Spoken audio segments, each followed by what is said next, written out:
Hello, everybody. Hey, Tim Scallis here, live from the back lot. It is Friday, the 12th of January. Chill January.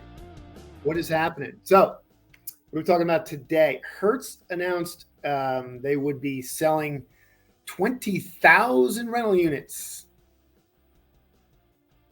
specifically Teslas. I have some experience from the rental car side. I worked back in the day. I get the idea of the rental. Maybe you do too, but let's just talk this through. What does this really mean? I think there's some headline grabbing action going on here.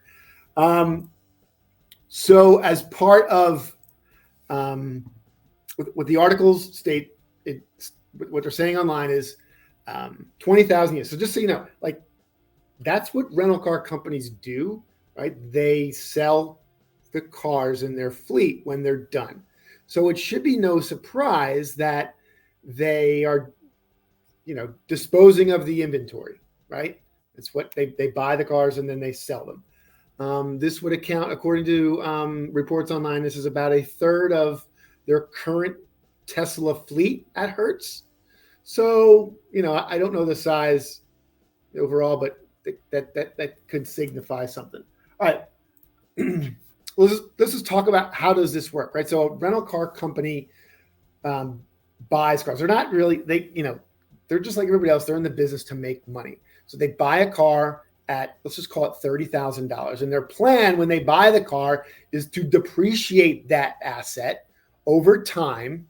So, and what the end of the life cycle of that asset, the Tesla in this case, right? They own it for here, right?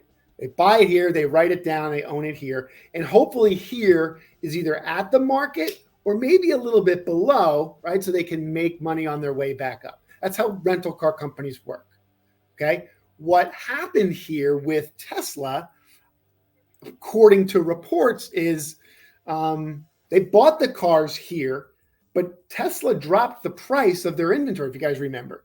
Now, you want to piss off a rental car company, go ahead and drop your prices in the middle of a life cycle and don't without any notice. So that probably pissed off Hertz, right? Because they thought they'd own the cars here, but because Tesla dropped their prices, they owned the cars down here. Okay, so that causes some losses for them.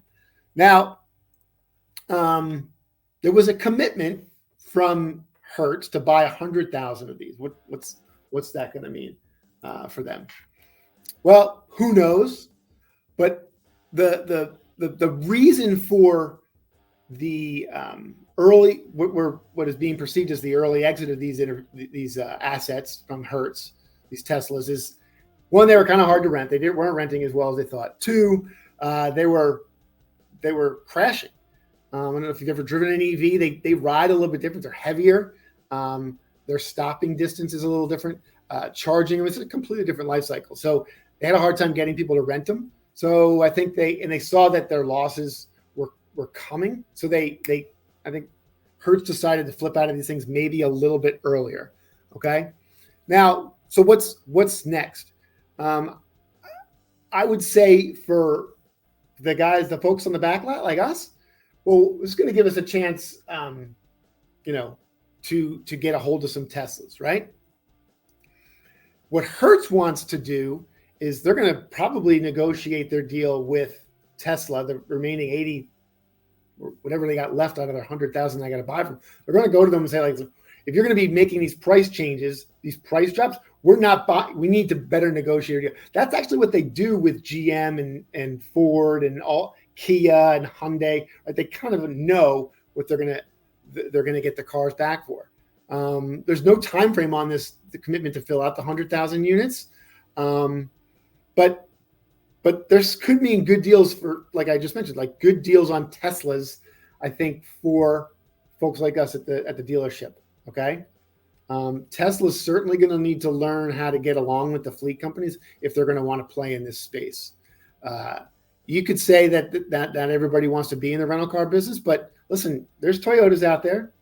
You don't see too many Highlines, but there's BMWs and Mercedes. Right? You run out and you'll see these exotic lines. So everybody kind of tests the rental car market, but But if you want to deal in the rental cars as an OEM or a manufacturer, you're going to need to play nice or they're not going to buy your cars.